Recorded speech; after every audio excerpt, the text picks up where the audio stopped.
I recently got this new setup, this table and this thing to hold my cell phone so that I can try to make videos while I draw.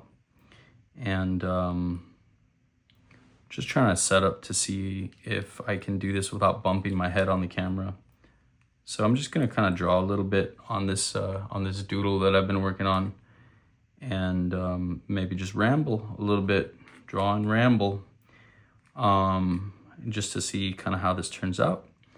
I think the video or the audio, it's not gonna be great because it's just the audio from the phone. I apologize about that. But I spent like $500 on a microphone that I thought was gonna attach to this thing, and it doesn't. It won't attach while I'm making a video, which is like pretty lame, but whatever. Which one was I using for this? Yeah, this is a sketchbook I've been working on for a few years, and it's because I don't work on it consistently. I have maybe 4 different sketchbooks that I'm working on, and then I'll just do I've done a bunch of drawings on like loose paper. So I've definitely drawn enough, in the past few years to fill it up, but I haven't drawn enough in it. So there's still quite a lot of blank pages or whatever. So yeah, I don't know. My wife said that she liked this one, and so that kind of made me feel like, oh, maybe it's worth putting a little bit more work into. I didn't like it at all, especially this page. I kind of liked how that turned out, but like this page just wasn't. I don't know. I don't like this thing. I don't like this. So I'm trying to think of things that I can do to like make it not bother me. I like the outline thing that I put on there. I kind of like that, but I don't know. I kind of like these barcodes, but the shell thing is still weird. It's like, it just doesn't look cool. It doesn't look, what's the word I'm looking for? It doesn't have like fineness or grace. Like I feel like that, has some fineness and grace, and I kind of want the shell thing to have that too. Is, I guess, it's not, it doesn't have to have the same kind of grace because it is supposed to contrast. It's supposed to be a different style, a different sort of illustration style or whatever. It doesn't have to look like classical like that one does, but I just don't want it to look bad, and I do feel like it looks bad, and I can't quite put my finger on it, but I'm trying to. So let me tell you a little bit about, dang it. I got like kneaded erasers that are keeping this thing up.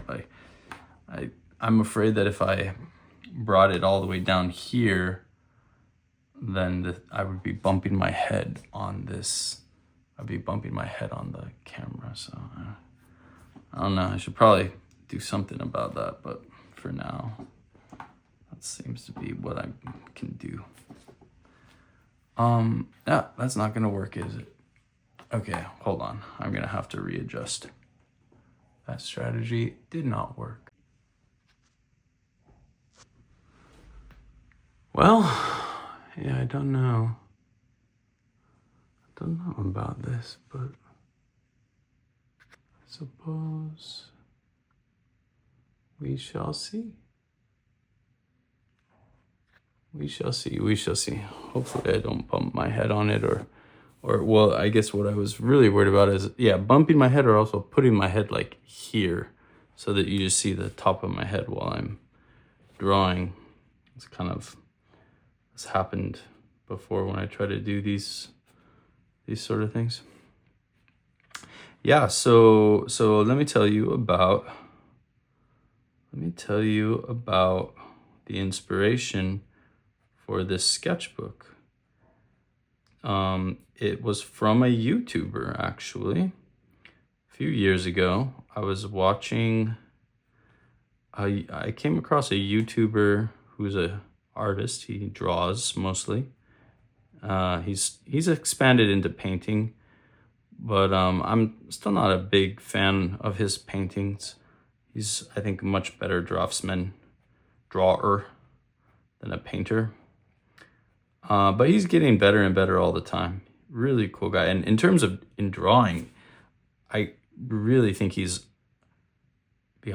would be hard to find someone who could surpass him in what he does and what he does well. So like, he's not necessarily the best when it comes to just like traditional or realistic rendering. That's not really his thing. But he is one of the best I've ever seen when it comes to creative, imaginative designs that just fill his sketchbook in such a pleasing way. He fills sketchbooks and then he'll do like sketchbook tours. And and he's really good at contrast, but making like a really nice range of contrast and using really strong darks and sense of like shadow. And his light and shadow, it doesn't ever really look that realistic, but it definitely gives you a convincing, like it all looks like very animation kind of illustration kind of vibes, but it just looks it looks like stupendous. It looks really cool.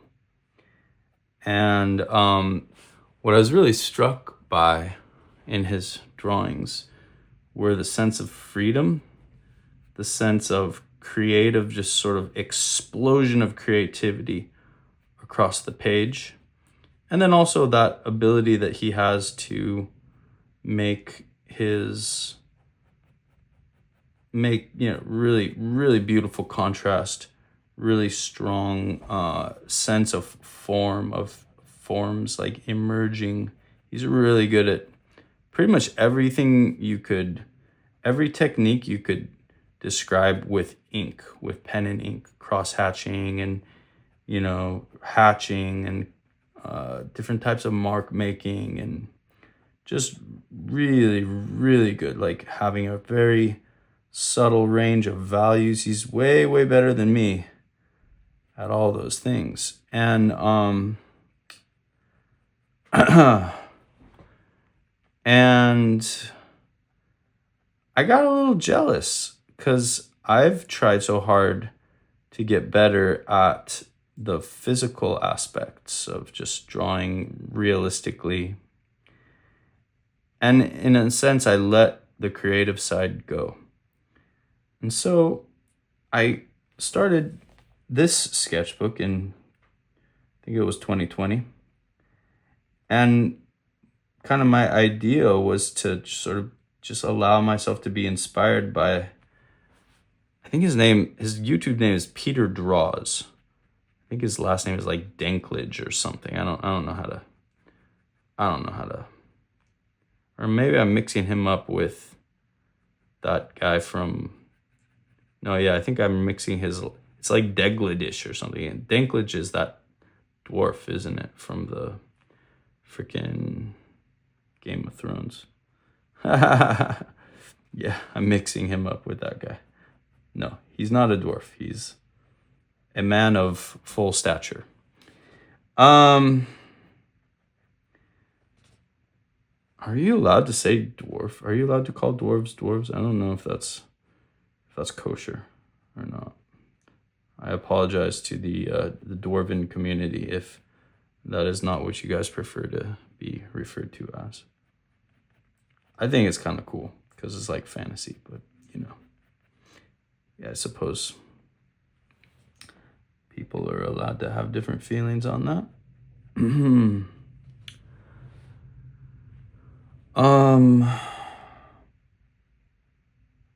Peter Deligdisch, something. I don't know how to pronounce the name. It's like a weird German name or something. But he's really, really, really good. If you're interested You should check him out. Very, very few people have like his level of like what's the word? Like, I want to say unbridled creativity, but just like also like the lack of self-censorship in the process of drawing and whatnot.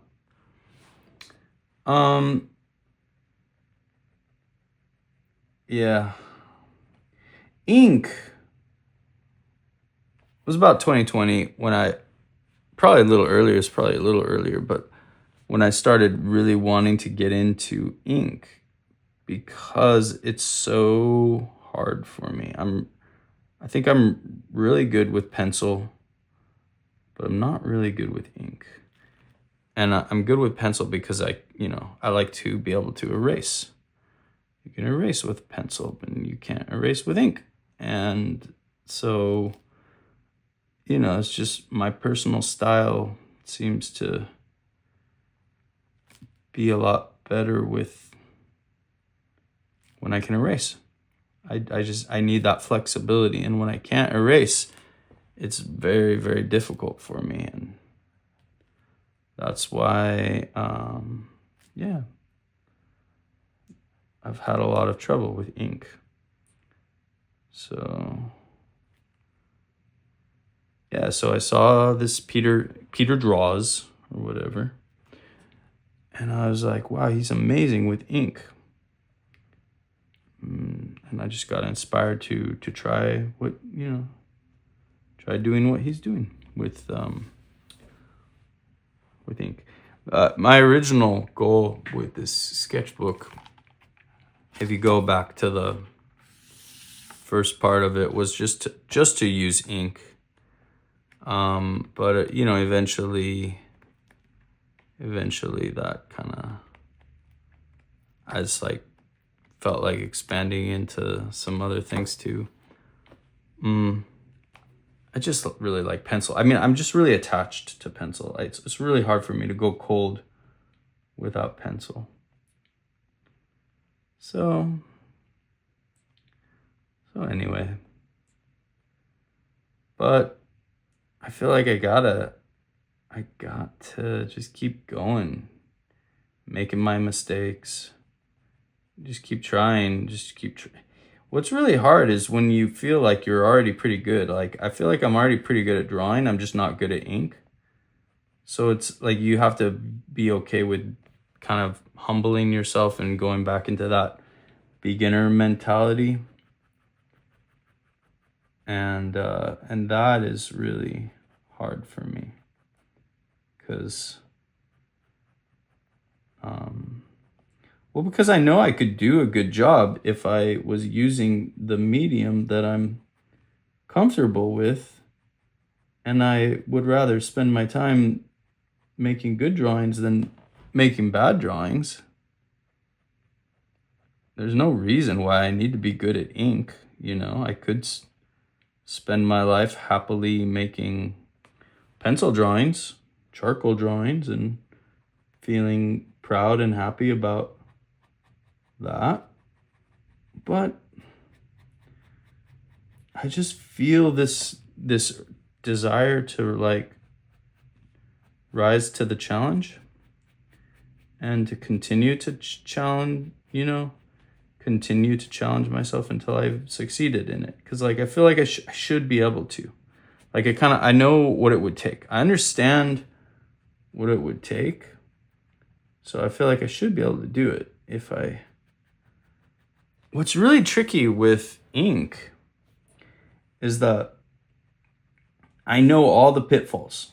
I know where they are. I know what not to do. And I just can't stop myself from falling into the pitfalls because it's almost like an addiction to certain kind of bad behavior or certain kind of like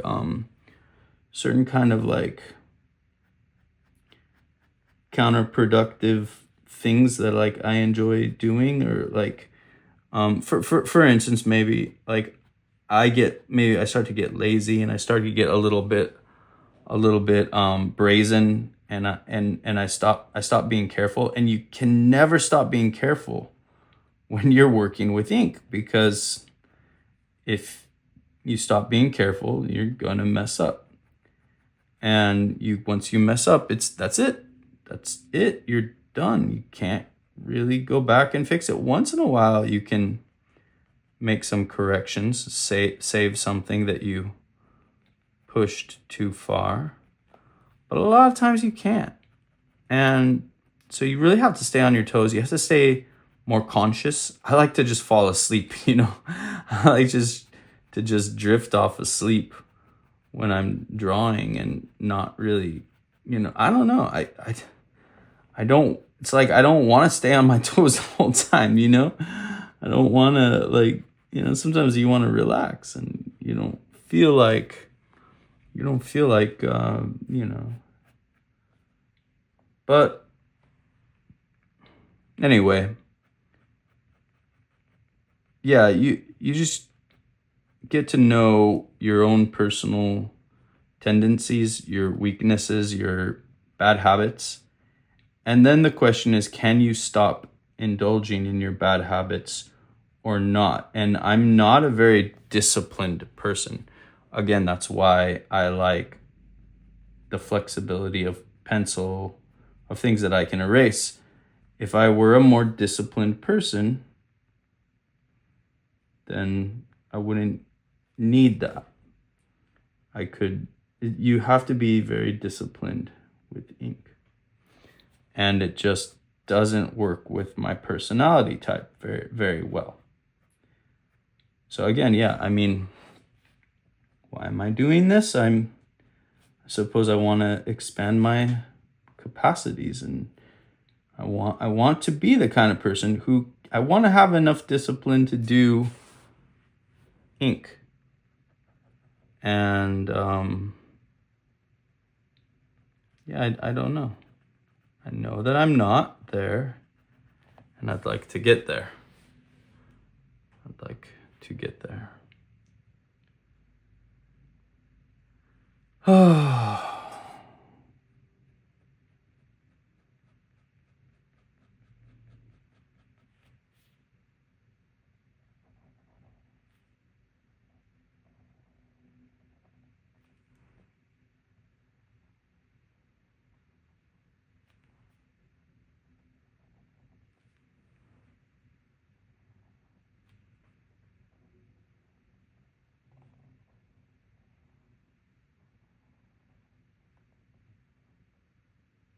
See, like, I can tell I'm getting tired already. Like, maybe I should just stop before I get so tired that I'm like gonna just do something bad.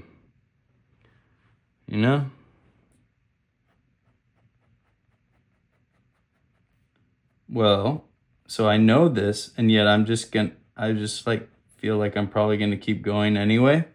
So again, it's like the difference between knowing and following through with what you know. Following through by taking the action that you know you really ought to take.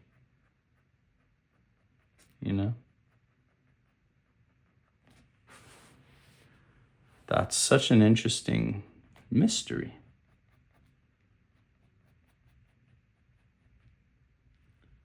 Such an interesting mystery.